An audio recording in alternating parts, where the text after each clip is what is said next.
이 2분기 투자 거장들이 오픈했던 투자 포트폴리오, 공통 분모 이런 거 있을까요? 우선 이게 금액 기준으로 가장 많이 산 이제 주식들을 나열을 한 거거든요. 재밌는 게 가장 많이 거장들이 매수한 종목이 가장 많이 매도한 종목도 이걸 어떻게 받아들여야 될까요?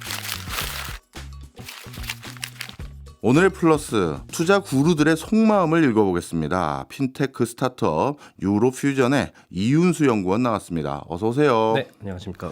예, 연구원님 지난 5월에 이어 3개월 만인 걸로 기억하는데요. 이번 2분기 포트폴리오가 공개됐다면서요.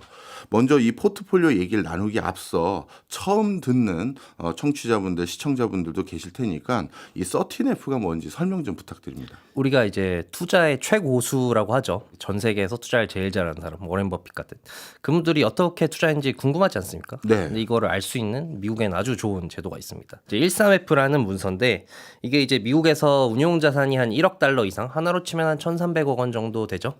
그러니까 그 이상을 운영하고 있는 기관들은 해당 분기 포트폴리오, 그러니까 미국 주식 가지고 있는 미국 주식 포트폴리오를 기관에 제출해야 됩니다. SEC에 제출을 해야 되고 이게 공개가 다 됩니다. 포트폴리오가. 그래서 이제 구루들이 어떻게 투자를 했는지 볼 수 있는 아주 좋은 이 제도가 있는데요. 근데 이제 좀 유념을 하셔야 될 게 미국 주식 기준이거든요. 그러니까 뭐 네. 한국 주식이라든지 뭐 중국 주식이라든지 이제 ADR이라는 형태로 미국 내에 상장이 돼 있다. 그러면 이제 이게 표기가 되는데 예. 근데 뭐 코스피에 상장된 주식이라든지 이런 주식들은 이제 공개가 되지가 않고요. 네. 그리고 이제 파생 상품 역시도 공개가 되지 않습니다. 선물이나 옵션 그리고 해외 주식에 직접 투자한 내용을 빼고 미국 주식을 기반으로 포트폴리오가 어떻게 됐는지 볼 수 있는 게 이 13F라는 그거군요. 네, 맞습니다. 네. 대가들의 포트폴리오를 훔쳐본다. 저도 참 흥미롭고 보고 싶은데 그만큼 마치 남의 계좌 공개해라 라고 했었을 때 그 느낌인 거잖아요.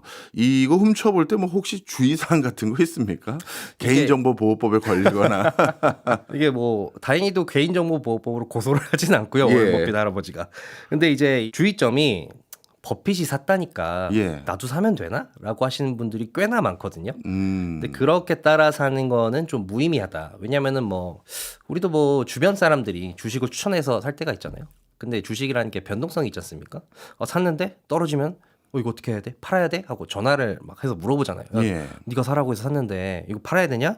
근데 이제 저희는 워렌 버핏 할아버지한테 전화를 할 수가 없죠. 그렇죠. 그리고 이게 공개되는 게 당일 바로 공개되는 게 아니라 해당 분기에 45일 이내에 공개되면 되거든요. 그러니까 예. 이제 2분기 포트폴리오가 8월 14일까지만 제출을 하면 됩니다. 아. 그래서 보통 다 말일에 제출하는 경향이 있기 때문에 예.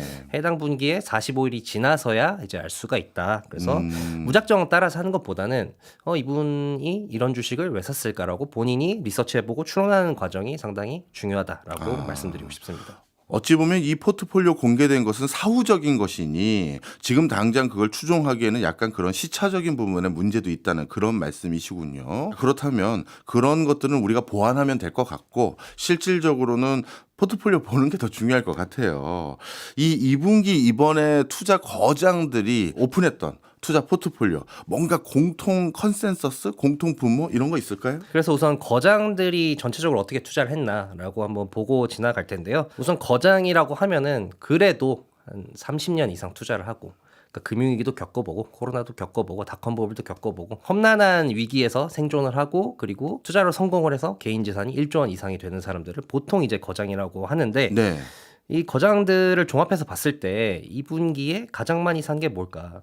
우선 이게 금액 기준으로 가장 많이 산 이제 주식들을 나열을 한 거거든요. 예. 이게 재밌는 게 가장 많이 거장들이 매수한 종목이 애플이었고 예. 가장 많이 매도한 종목도 애플이었습니다. 이야, 이걸 어떻게 받아들여야 될까요? 추론이 중요하다고 앞서 말씀 주셨잖아요. 일부 거장들은 애플에 대해 선도를 보였고 일부는 아니다라고 판단했다. 호불호가 갈렸다. 이렇게 판단 단순하게 해도 될까요? 더 재밌는 게 예. 아까 금액 기준으로 말씀드렸죠. 예. 그러니까 자기 포트폴리오 비중 기준으로 말씀을 드리면은 비중 기준으로 가장 많이 산 게 S&P 500 ETF였고 예. 가장 많이 판 것도 S&P 500 ETF였습니다. 그러니까 이 거장들이 요즘 이 추세가 뷰가 상당히 양분화돼 있어요. 아까 말씀하셨듯이 애플에 대해서도 뷰가 양분화돼 있고, 네. 그리고 앞으로 시장의 방향성에 대해서도 뭐 경기에 대해서도 뷰가 상당히 양분화돼 있다. 그리고 이게 투자에 잘 드러났다는 게 올해 2분기 거장들 투자의 특징이라고 보시면 되겠습니다. 네. 어찌 보면 같은 종목에 대해서도 거장들의 견해가 달랐고 S&P 500이라는 전반적인 추세에 대해서도 거장들의 의견이 달랐다. 이렇게 정리가 될 수 있겠군요. 자, 그렇다면 조금 더 구체적으로 한 분 한 분 살펴보는 게 더 우리가 판단하기 좋을 것 같은데요. 뭐 많은 분들이 다 잘 알고 있는 워렌 버핏. 도대체 이분은 어떤 선택을 했나요? 가장 위대한 투자자 먼저 살펴봐야 되지 않겠습니까? 그래서 워렌 버핏이 이번 2분기에 가장 많이 사고 가장 많이 판 주식이 뭘까? 우선 가장 많이 산 주식은 뭐 금액 기준으로 봐도 이 옥시덴탈이라는 정유 기업을 가장 많이 샀고, 예. 그리고 처브라는 보험회사, 그러니까 한때 비밀로 숨겼던 보험회사죠. 네. 그 보험회사도 또 추가 매수하면서 두 번째로 많이 산 종목이 됐습니다. 네. 그 외에 이제 시리어스 XM 홀딩스라고 이제 이 라디오 이제 방송회사인데 이게 이제 이 합병 이슈가 있거든요. 그러니까 예. 보통 우리가 머저 아비트라지라고 하잖아요. 합병가보다 현재 주가가 낮으면은 합병될 때 그만큼의 이제 차익을 먹을 수 있는 차익 거래를 할 수 있는 그런 투자 전략인데 그거를 노리고 또 이제 이 방송회사를 샀고 그리고 또 우리나라에 또 많이 이 보도가 됐죠. 워렌 버핏이 갑자기 뷰티 주식을 샀다. 네, 네, 네. 얼타 뷰티라는 이제 뷰티 회사 주식도 사고 그리고 이제 방산회사 주식도 샀고요. 네. 그리고 매도 같은 경우는 가장 많이 보도가 됐죠. 워렌 버핏 드디어 애플을 버리기 시작했다. 예. 애플을 상당히 많이 매도를 했습니다. 거의 뭐 10조 원 가까이 매도를 한 것으로 나타났고요. 그리고 쉐브론이란 정유기업도 상당히 많이 매도를 했고 캐피탈원 파이낸셜 콜프라는 이제 은행 기업도 상당히 네. 많이 매도를 했습니다. 네. 특이하네요. 옥시덴탈이라는 정유사는 매입하고 쉐브론은 팔고 이런 경우에는 정유업 전반의 어떤 이슈를 가지고 있는 게 아니라 회사에 대한 선택인지 참 그것도 궁금하고 그렇게 애플 좋아하시던 분이 애플 이렇게 많이 팔았던 것도 참 놀랍긴 하네요. 그리고 또 한 가지 참 그래도 꼼꼼한 분이에요. 차익 거래로 먹을 거는 다 합경 거래 이런 걸로 챙겨 드시고 대가들이라고 해서 뭐랄까요 작은 돈도 이렇게 빈틈없이 챙기는 거는 정말 우리가 배울 점인 것 같습니다. 자, 그러면 워렌 버핏의 이런 포트폴리오를 한마디로 종합해 주신다면 어떻게 정리를 하면 좋을까요? 워렌 버핏의 이번 분기 특징은 안전지향이라고 보면 될 것 같습니다. 안전지향. 또 최근 보도가 많이 나온 것 중에 하나가 워렌 버핏이 뭐 거의 근 10년 만에 네. 가장 많이 현금을 쌓아놨다. 뭐 이런 네. 보도가 많이 나오지 않았습니까? 그렇게 현금 비중을 높이고 주식 비중도 상당히 많이 줄였거든요. 아까 말씀하셨듯이 애플을 왜 이렇게 많이 팔았을까? 얼마 전만 해도 애플이 너무 좋은 회사야. 애플은 버크셔 해서웨이보다 더 위대한 회사야. 자기 회사보다 더 좋다라고 했으면서 왜 이렇게 많이 팔았을까라고 보시면은 이 애플이 원래 이 포트폴리오에서 차지하는 비중이 50%가 넘었습니다. 네. 근데 지금 계속 매도를 해가지고 이 지금 버크셔 해서웨이 탑10 종목을 보시면은 애플이 이 이번 분기 말 기준으로 비중이 30%까지 줄었거든요. 네. 주식의 노출을 좀 줄이는 거죠. 네. 리스크를 생각해서 노출을 줄이고 그리고 아까 말씀드린 게 이제 이 집중화 현상이 좀 있는데 네. 옥시덴탈이란 정유주는 사고 쉐브론은 왜 팔았을까? 그러니까요. 그러니까 이게 이제 정유주도 두 개 들고 있는데 하나는 팔고 하나는 사고 은행주도 이제 뱅크 오브 아메리카를 들고 있었는데 예. 캐피탈 원도 들고 있었고 근데 이제 캐피탈 원은 판 거죠. 나는 뱅크 오브 아메리카만 가져갈 거야. 이런 식의 특징이라고 볼 수 있겠습니다. 어찌 보면 은행주, 정유주를 담았다는 건 정말 이제 어떻게 보면 대세 상승이 끝나간다라고 판단하신 것 같은 느낌도 드는데 맞습니까?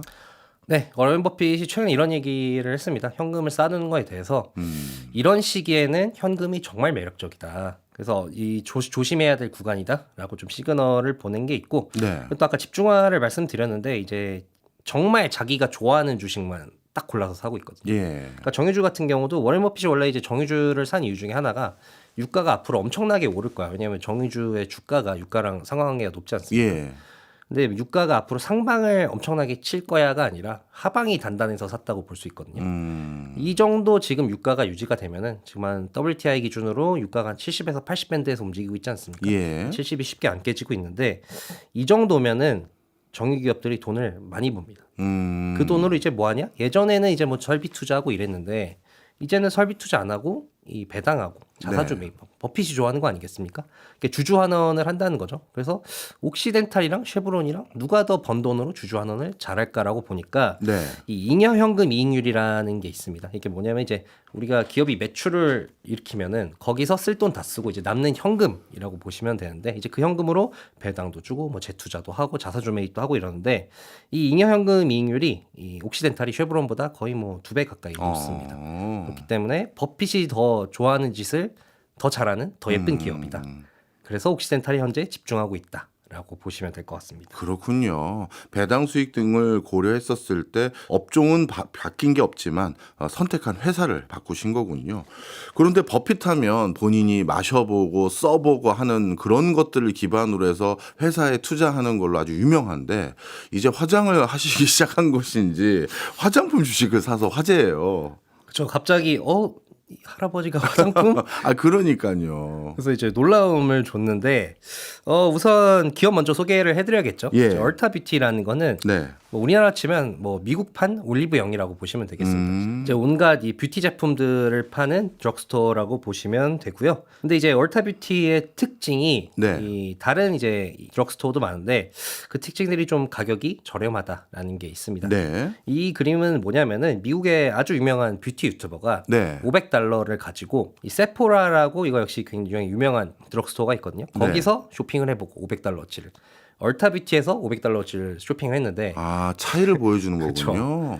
세포라는 비교적 고가라서 예. 이렇게 소수밖에 못 사지만 예. 얼타뷰티는 거의 뭐 한 알음 가져오지 않았습니까? 네. 그만큼 이제 저가 브랜드를 위주로 전개하는 이제 기업이다라고 보시면 될 것 같습니다. 야, 지금 보여주신 사진이요. 한쪽 손에는 여성 핸드백 정도 사이즈인데 다른 쪽 그 손에는 이게 에코백보다도 한 2배 이상 커 보이는 장바구니를 예, 죠 무슨 쌀푸대 같은 정도 느낌까지 날 정도의 어마어마한 양을 이제 구매할 수가 있는 거네요. 그러니까 중저가 화장품 회사에 초점을 맞추신 투자네요. 네, 맞습니다. 그런데 저도 이 얼타뷰티 이 회사를 잘 몰랐거든요. 그런데 요즘 한국 화장품 회사들 주가가 들썩들썩해서 이유들을 저도 읽어보니까 이 워렌 버핏 얘기 나오고 또 얼타뷰티 얘기가 나오더라고요. 이게 관련이 있나요?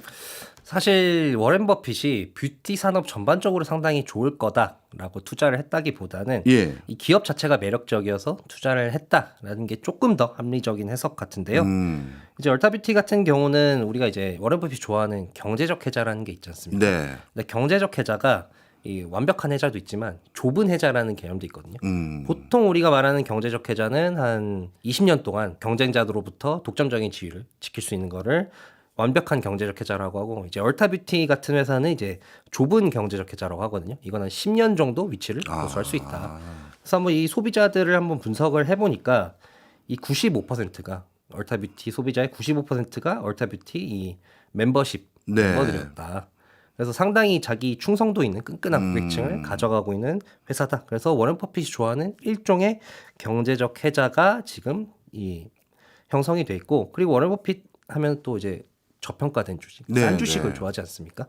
근데 지금 이 얼타뷰티의 이 PR만 봐도 상당히 낮아져 있습니다. 얼마예요? 지금 PR이 거의 한 원래 30 정도까지 치고 올라갔다가 지금 뭐 20 초반대까지 내려갔거든요.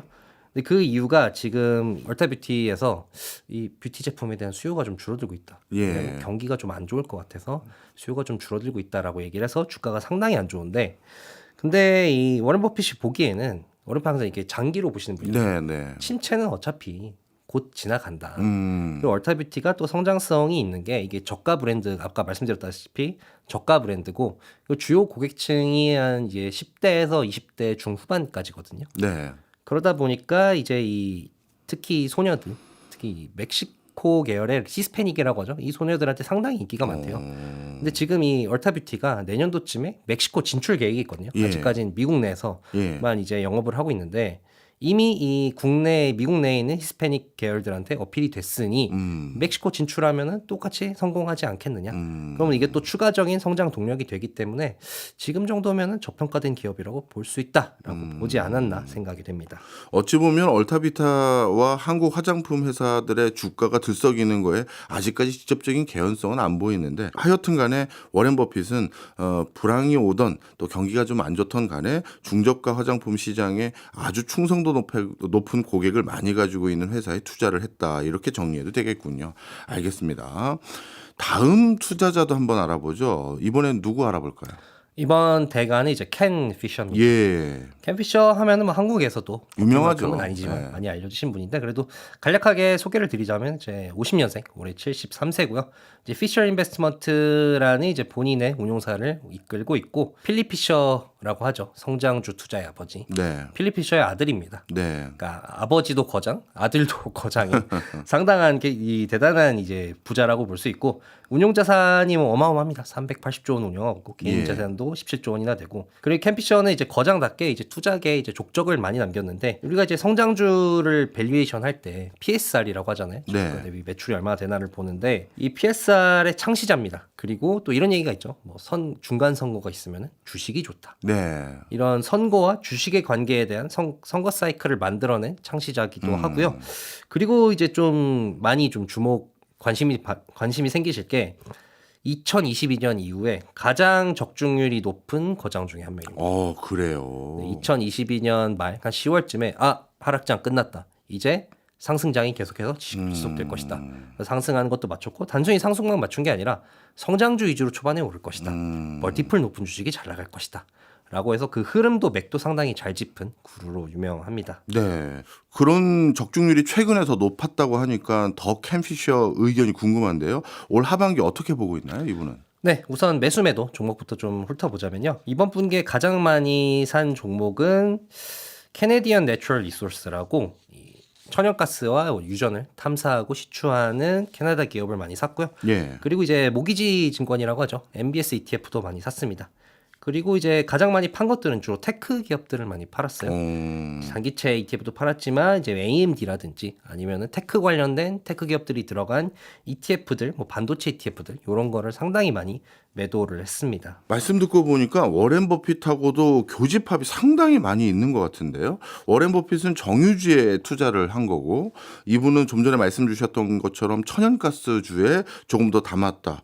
이거는 어떻게 보면 전통적인 에너지 기업들이 앞으로 나쁘지 않을 거다라고 두 대가는 전망하고 있다. 이렇게 정리해도 될까요? 네, 맞습니다. 캠피셔는 그래서 앞으로 에너지 기업이 상당히 좋을 것이다. 시장을 이끌고 갈 것이다라고까지 얘기를 하는데요. 참 또 공교로운 게 예. 이 포트폴리오 공개되면서 본인의 하반기 전망도 얘기를 했어요. 예. 가장 잘 맞춘 거장이다 보니까 예. 궁금하지 않습니까? 그래서 이 하반기 전망을 보면은 왜 이런 선택을 했나 이해가 되는 게 네. 캠피셔는 하반기까지도 강세장이 이어질 것이다. 올 하반기도요. 왜냐하면은 대선이 있기 때문이다라고 얘기를 했는데요. 우선 뭐 이런 자료들을 보여줍니다. 이게 이제 선거가 있는 해에 S&P 500 주가 지수의 수익률을 나타낸 건데 1928년부터 이제 2020년까지 4번을 빼고는 대선이 있는 해, 선거가 있는 해는 다 주가 지수가 좋았다. 2사 매직이라는 게 있는데 이게 뭐냐면은 대통령 임기 2년 차에 주가 수익률이 마이너스면은 4년 차에는 반드시 플러스더라. 이게 1930년 후보 대통령 이후로 꼭 지켜졌는데 네. 뭐 본인이 이유에 대해서는 얘기하진 않았지만 그래도 좀 추론을 해보자면은 2년 차에 주가가 안 좋았다는 거는 대통령 인기가 조금 시들해질 수 있다는 네. 거고 4년은 이제 재선을 노려야 되니까 네. 재선을 노리고 이제 뭐 여러 가지 부양책을 돈을 뿌리고 이러다 보니까 주가에 좀 도움이 돼서 이런 현상이 나타나지 않나. 라고 해석을 해볼 수가 있는데요. 근데 어쨌든 이제 이 자료만 보고 그럼 뭐 선거 있는 애 다 올랐다고 해서 그럼 올해도 오르나? 라고 할 수는 없잖아요. 네. 그래서 캠피셔 같은 경우는 선거가 이제 주식에 좋은 이유를 얘기를 합니다. 선거가 한마디로 거대한 불확실성의 해소 과정이라는 거죠. 그러니까 주식이 제일 싫어하는 거는 불확실성인데 이 대선이 다가올수록 누가 이제 대통령이 당선될지 윤곽이 좀 더 뚜렷해지니까 불확실성이 점차 해소되면서 주식시장에 상당히 좋다. 그리고 캠피셔는 이번 대선이 뭐 누가 이기든지 간에 대통령, 상원, 하원을 다 수입하는 게 아니라 딱 이제 딱 교착 상태가 될 거라고 보고 있거든요. 근데 캠피셔는 교착 상태가 되면은 주식에 상당히 좋다. 왜냐면 이제 한쪽 정당에서 다 가져가게 되면은 자기가 좋아하는 법안들을 뭐 반대 없이 거의 통과시킬 수 있잖아요. 근데 그렇게 되면은 이제 거대 법안이 통과된다는 건데 주식 입장에서는 거대 법안이라는 건 거대한 변동성이다. 그렇네요. 근데 교착 상태가 되면 아무래도 협의 과정을 거쳐야 되니까 네. 뭐 거대 법안이 통과가 되기가 쉽지가 않을 거고 그렇게 되면은 거대한 변동성이 사라진다는 것을 뜻한다. 그래서 여러모로 이 변동성이 줄어드는 측면에서 볼 때 주식에 상당히 좋다라고 이렇게 얘기를 하고 있습니다. 그렇군요. 어떻게 보면 하반기에 선거 이벤트까지 있다 보니까 하반기까지는 분명 강세장을 예측하면서 그 과정에서 주목도를 많이 보였던 회사들은 에너지 관련한 기업들, 하지만 테크 기업에 대해서는 오히려 부정적인 포트폴리오를 가져갔다. 이렇게 정리하면 되겠군요. 일부에서는 워런 버핏하고 켄 피셔 두 분의 포트폴리오를 통해서 앞으로의 경제 흐름, 장이 어떻게 흘러가고 어떤 산업군에 주목해야 되는지를 쭉 살펴봤는데요. 다음 타자도 궁금합니다. 사실 1, 2번 타수는 어느 정도 예측이 가능한데 3번이 누군지 궁금하네요. 3번은 어떻게 보면 숨은 고수라고 예. 볼 수 있겠습니다.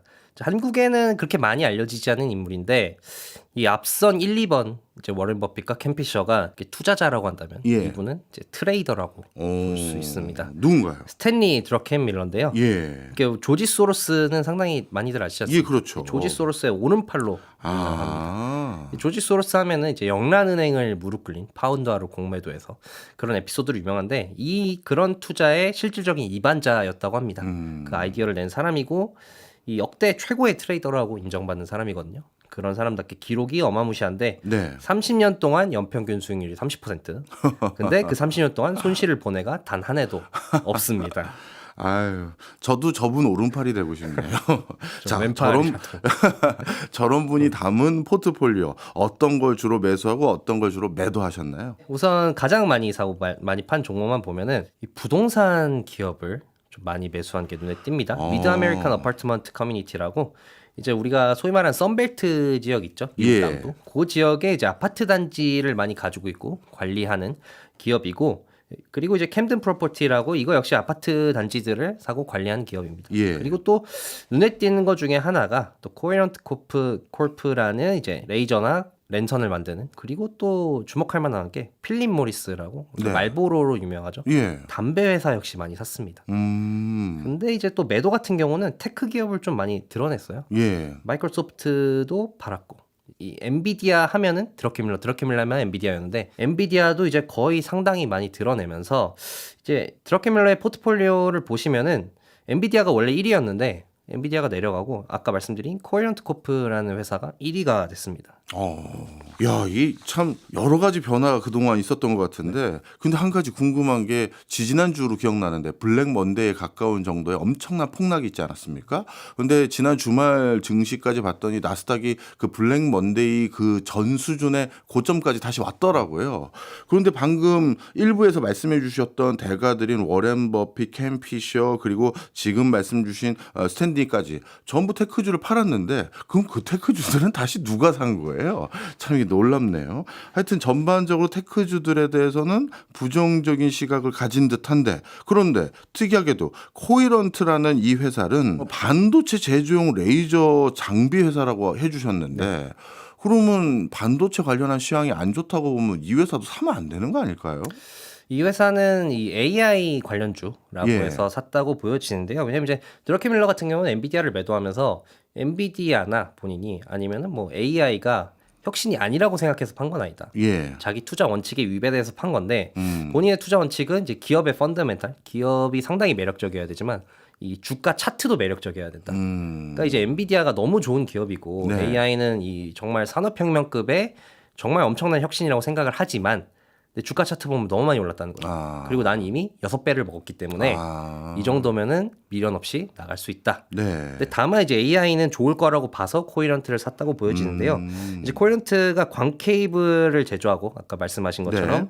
반도체 제를 이제 식각을 하잖아요. 그 네. 식각한 레이저 장비를 제조를 하는데 이게 다 이 AI 테마에 들어가는 거 아니겠습니까? 그렇겠죠. 데이터 센터에 광 케이블들 들어가고 그렇죠. 그리고 반도체가 많이 필요하니까 이 반도체 제조하는 장비도 많이 필요할 거고. 예. 근데 이 기업의 특징이 지금 엔비디아 시가총액의 0.3%입니다. 아, 어찌 보면 아직 덜 오른 종목 태웠다 이렇게 봐도 되겠네요. 네, 맞습니다. AI의 큰 흐름에 대해서는 나도 이견이 없다. 하지만 이게 저평가된 회사로 좀 저는 옮겨 탑니다. 이런 말이었군요. 그러면 코이런트라는 회사 말고도 주목할 행보들 뭐를 꼽을 수 있을까요? 아까 부동산 얘기해 주신 것 같은데. 네, 우선 부동산 기업 같은 경우는 경기에 대한 전망이 바뀌었어요. 드러켄 밀러가. 네. 원래는 10년 횡보장이 올 수도 있다라고 하다가 작년 연말 올해 연초에 경기가 생각보다 좋다. 경기가 좋을 수 있을 것 같다라고 얘기를 했거든요. 네. 그렇다 보니까 부동산 경기도 상당히 이 경기 민감하지 않습니까? 부동산이. 예. 부동산도 상당히 좋을 것 같다. 그리고 이제 우리가 캠 레이트라고 하잖아요. 이제 부동산 우리가 산 건물값 대비해서 임대료가 얼마나 나오나 어떻게 치면 부동산계의 PER이라고도 볼 수 있는데 근데 이 캠 레이트가 금리가 상당히 많이 올라갔거든요. 2022년 이후로. 예. 근데 지금 캠 레이트를 생각하면은 부동산 기업이 저평가라는 거죠. 그래서 부동산 기업에 베팅을 했다라고 볼 수 있고 또 재밌는 게 이제 이 담배 회사. 맞아요. 저는 부동산 회사는 통상적으로 호황기 때 많이 투자를 한다고 제가 기억하고 있고 담배 회사는 오히려 불황기 때 투자한다고 그쵸. 들었거든요. 왜냐하면 속쓰리시니까 담배 많이 태우시니 그렇다고 들었는데 담배 회사 왜 사신 거예요? 그렇죠. 담배 회사 보통 경기 방어주라고 하지 않습니까? 근데 경기가 좋을 거라고 하면서 왜 샀을까? 우선 뭐 장점은 있습니다. 뭔가요? 필립 모리스 같은 경우는 이제 배당 귀족이라고 하죠. 배당을 배당. 상당히 많이 줍니다. 배당금이 지난 10년 동안 계속해서 우상향을 했고요. 네. 이 배당 성향이라고 하죠. 번 돈 대비해서 얼마나 이 주주들한테 배당을 하나.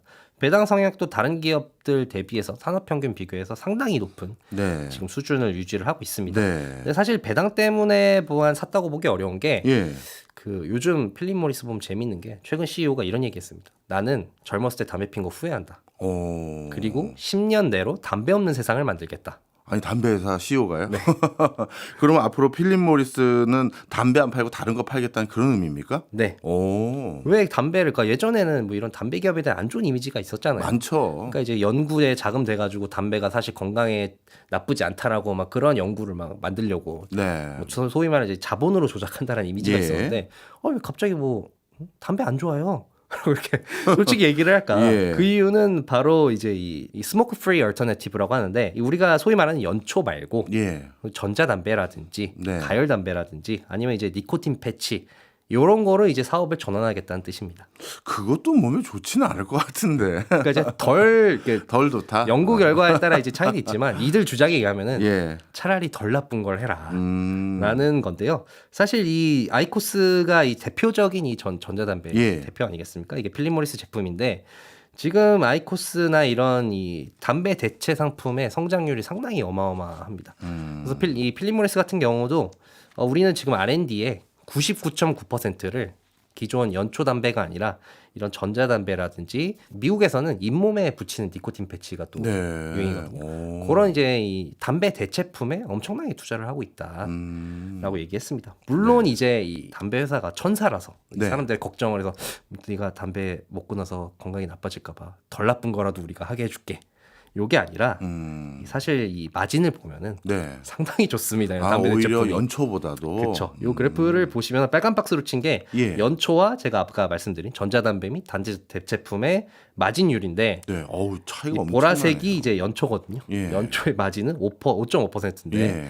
담배 대체품은 22.2%입니다. 이야. 이게 앞으로 크게 성장할 시장이고 당연히 마진도 높다 보니까 이제 필립 모리스 같은 담배 회사가 이쪽으로 올인을 하고 있는 거고 그렇다는 건 이제 예전에는 담배 회사가 경기 방어주였지만 또 새로운 성장 동력이 생긴 거 아니겠습니까? 그렇네요. 그래서 이제 드러켄 밀러가 베팅하지 않았나라고 생각이 듭니다.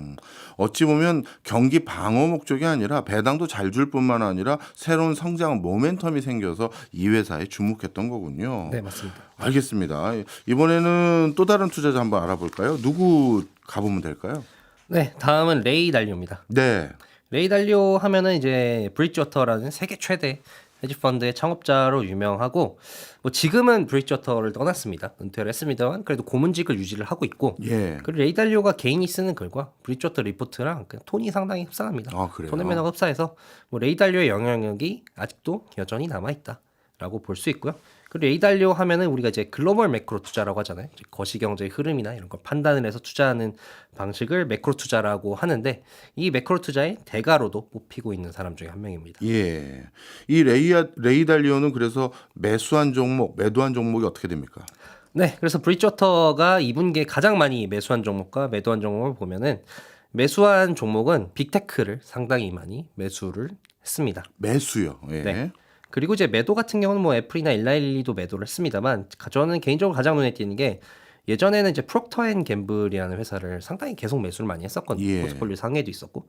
근데 이제 매도 탑5 내에 들 정도로 이제는 이 경기 방어주 중에 하나죠. 프록터앤갬블을 매도를 하고 있는 게 상당히 눈에 띄었습니다. 네. 아, 이게 정말 헷갈리네요. 어떤 대가들은 빅테크 이제 슬슬 팔기 시작했고 어떤 대가들은 오히려 더 산다라는 얘기를 지금 해주셨고 이렇게 레이달리오가 이 포트폴리오 가져가고 있는 건 일단 이분의 경제 전망이 어떻기 때문에 이런 포트폴리오 가져갔을까요? 네, 그래서 이 레이달리오의 경제 전망을 보면은 이런 선택을 한 게 10분 이해가 되는데요. 이제 레이달리오 같은 경우는 올해 흐름이 다변화다. 예. 왜냐하면 예전 같은 경우는 이제 인플레이션이랑 큰 흐름이 있으면은 뭐 미국이나 여러 나라들이 인플레이션에 고통을 받은 반면에 이제는 각국의 좀 경제 상황이 다를 것 같다. 어떤 나라는 여전히 인플레에 고통을 받고 예. 스태그플레이션에 빠지기도 할 것이고, 근데 미국 같은 경우는 물가도 어느 정도 잡히고 있고 경제도 변동성이 있겠지만 상당히 좋아 보인다. 그래서 미국 같은 경우 경제가 좋은 이유가 미국인이 너무 부자라는 거죠. 그러니까 GDP 대비해서 가계 자산을 보니까 지금 뭐 역대급으로 가장 높고 이제 코로나 때 자산 가격 상승과 그때 이 지원금을 엄청 뿌리지 않았습니까? 예.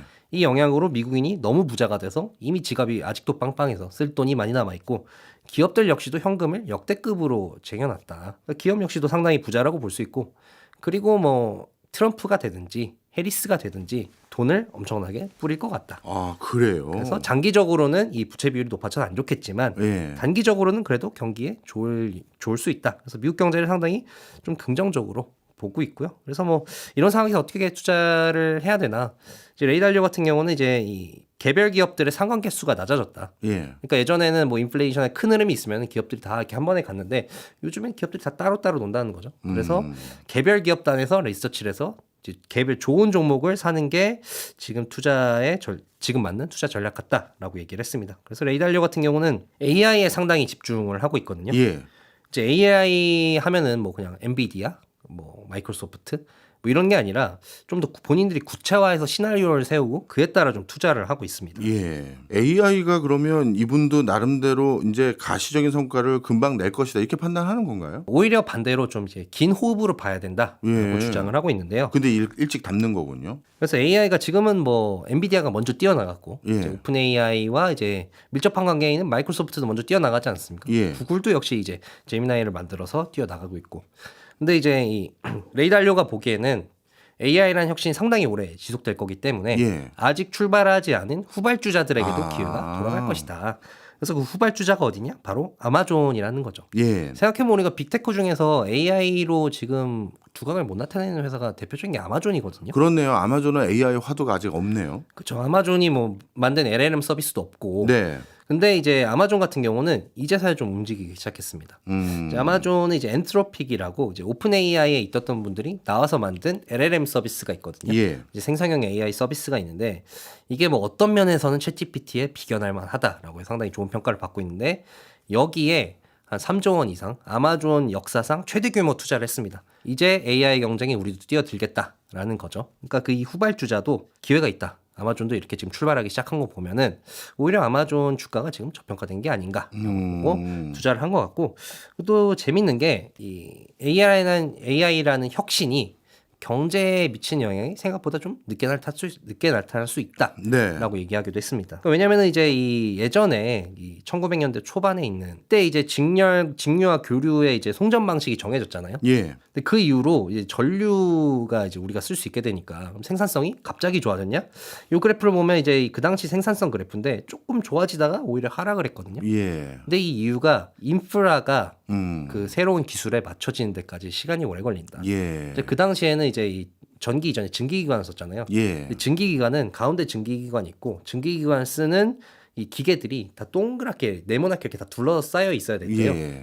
근데 이제 전기 같은 경우는 이게 전기 떨어져도 기계끼리 떨어져도 송전만 되면 되니까 상관없지 않습니까? 예. 근데 이미 공장들의 배치가 증기기관 있고 여기 기계들이 밀집해 있는 배치다 보니까 이 배치를 우선 전기 송전에 맞게 효율적으로 배치하는데 시간이 걸렸다. 그러니까 예. 인프라가 쌓이는데 시간이 걸리는 거고 혁신이 발생하면은 AI도 마찬가지다.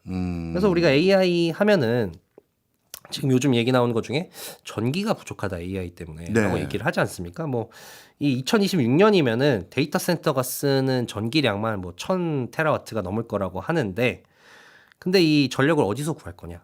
바로 그 원자력이라는 거죠. 예. 그래서 카메코라는 기업을 이번 분기에 상당히 많이 산 것도 이 기업이 이제 우라늄을 채굴을 하고 원전에 들어가는 부품들을 제조하는 기업이거든요. 네. 원전 밸류체인에 있는 기업이니까 이 AI가 퍼지기 위해서는 전기가 필요하고 그 전기는 원자력에서 나올 거다. 그러니까 원자력이 어떻게 보면 AI의 인프라라고 볼 수 있기 때문에 이 본인은 이 카메코에 투자를 했다라고 볼 수 있겠습니다. 네. 어찌 보면 그 첫 번째 투자자인 워렌 버핏부터 레이 달리오까지 지금까지의 흐름에는 AI에 대해서 대세라는 견해는 이견이 없네요. 한 분도 나는 이미 먹을 만큼 먹었어요. 6배 이상 먹었는데 제가 무슨 하면서 상대적으로 저평가되어 있는 주식을 전 갈아타서 판 거고 이 레이 달리오 역시도 아직도 긴 호흡으로 AI는 갈 게 분명하니 나 이제 시작하는 아마존이나 이런 후발주자로 태울래. 이런 맥락에서 AI를 조금씩 달리 보는 거지 큰 흐름은 다 비슷비슷하게 AI라는 건 이제 큰 대세예요라는 견해는 다 일관되네요. 그런데 레이 달리오는 경기를 좋게 본 건지 안 좋게 본 건지 애매했다가 앞서서 그래도 변동성은 있지만 강할 것으로 예측했다고 하니까 전반적으로 그 강한 흐름은 그동안 쟁여놨던 현금들 이런 것들로 보고 있었다 이렇게 보면 되겠군요. 알겠습니다. 또 마지막으로 이번에는 뭐 투자계의 엄치나 빌 에크먼도 한번 만나볼까요? 네, 아까 엄친아라고 설명을 해주셨는데 예, 완벽남이죠. 완벽남. 네, 얼굴도 잘생겼고 그렇죠. 학벌도 하버드고 예. 그리고 개인 재산이 10조 원입니다. 네. 성공한 투자자의 와이프도 상당히 미인입니다.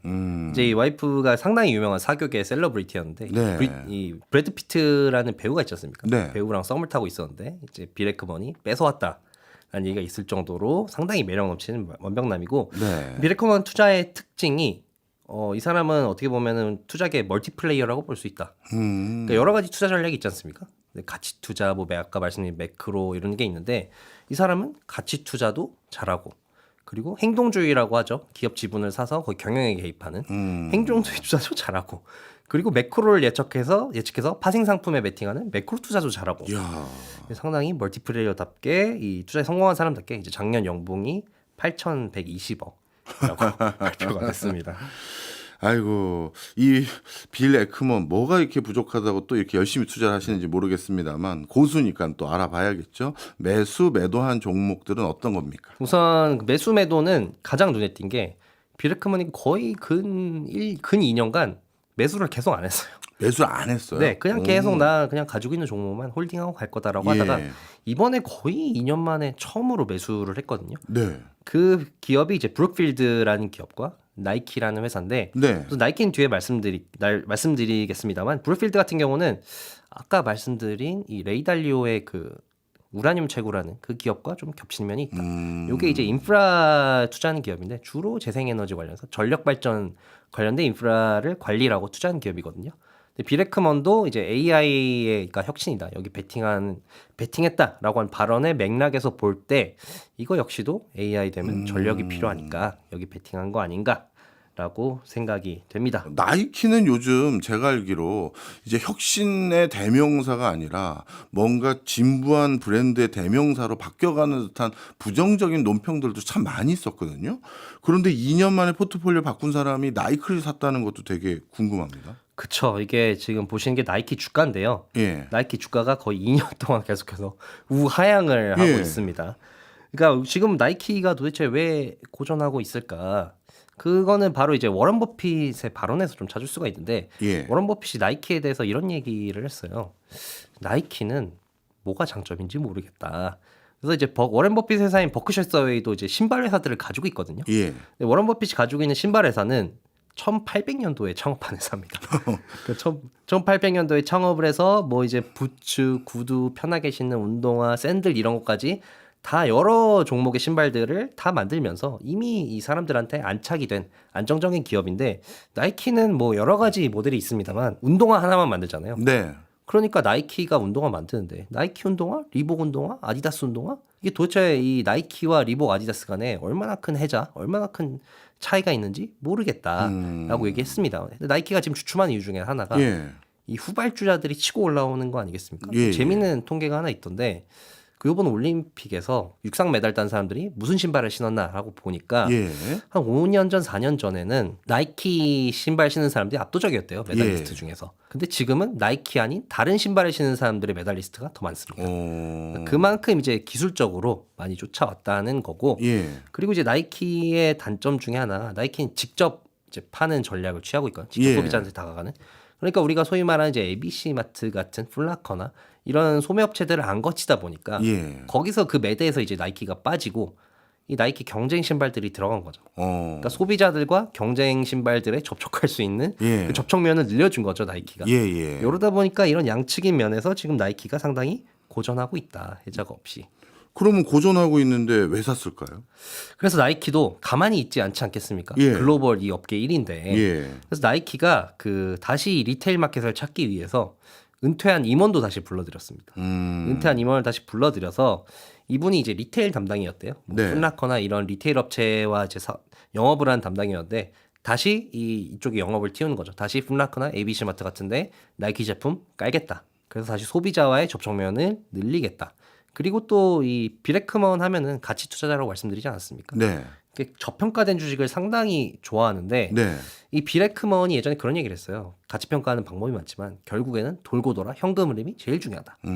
그래서 이제 주가 대비해서 이익을 볼 수 있지만 주가 대비해서 현금 흐름이 얼마나 될까? 그러니까 현금 흐름 대비해서 주가가 얼마나 될까? 얼마나 고평가됐을까를 볼 수 있는데, 이 현금 흐름 대비 주가가 상당히 낮습니다. 네. 거의 뭐 15년 만에 가장 최저인 수준이기 때문에, 그러니까 이런 거죠. 나이키 지금 현금을 많이 창출하고 있는데 주가가 엄청 낮네.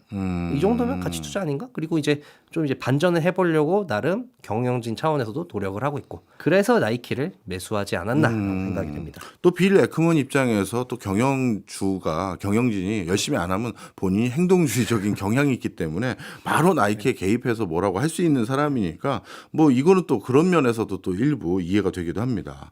그렇다면 빌 에크먼이 좀 행동주의 성향을 기반으로 매입했던 회사들, 이쪽에는 별말 없습니까? 최근 이제 이 치폴레가 예. 이제 CEO가 이제 스타벅스로 건너가셨죠. 그렇죠. 근데 재밌는 거는 이제 비레크먼이 예전에 스타벅스까지 들고 있었는데 지금은 스타벅스는 팔았고 예. 치폴레만 들고 있습니다. 그래서 그러면은 이 행동주의하는 사람 입장에서 치폴레를 이렇게 키워놓은 사람이 나갔으니까 이거 뭐 위험한 건가?라고 볼 수 있는데, 예. 비레크먼이 여기에 대해서 얘기를 했습니다. 우리는 이 경영진 나간 거를 오히려 축하를 한다. 왜냐면은 이 시스템을 확립을 이미 하고 나갔다는 거죠. 예. 비레크먼이 항상 요식업을 볼 때 중요한 기준이 두 가지가 있다고 얘기하거든요. 예. 하나는 브랜드랑 음식 제조 시스템인데, 음식 제조 시스템은 이제 치폴레가 신선한 음식을 눈앞에서 바로 제조하는 걸 유명하지 않습니까? 네. 그러니까 신선한 재료를 공수해서 고객 눈앞에서 바로 제조하는 그런 시스템을 이미 CEO가 확보해뒀고, 그 사람이 나가도 음식 제조하는 시스템이 그대로 유지가 될 거고, 그리고 이제 브랜드도 충분히 치폴레가 각인이 됐다. 네. CEO가 나갔다고 갑자기 치폴레 각인도가 떨어지거나 이런 네. 일은 없을 것이다. 이미 해자를 만들어주고 나갔기 때문에 나는 오히려 나가도 치폴레는 상당히 성장할 거라고 본다라고 얘기했습니다. 네, 시스템을 다 만들어주고 갔다, 그런 의견이군요. 알겠습니다. 사실 우리가 이 주식 투자를 안 하시는 분들에게도 제가 주식 투자를 간간이라도 장을 좀 쳐다보고 하라고 말씀드리는 이유가 세상이 어떻게 변화되는지를 알아보는 제일 좋은, 그리고 재밌게 배우는 방법이거든요. 근데 방금 설명해 주셨던 대가들의 투자 포트폴리오를 보니까요, 각각의 분들이 세상을 어떤 관전 포인트로 지금 바라보고 있고 미래를 조망하고 있는지가 딱 와닿아서, 이게 뭐 투자 얘기가 아니라 저는 미래에 대한 어떤 큰 담론들을 주고받은 것 같아서 참 유익했던 시간인 것 같습니다. 지금까지 유로퓨전의 이윤수 연구원이었습니다. 고맙습니다. 네, 감사합니다.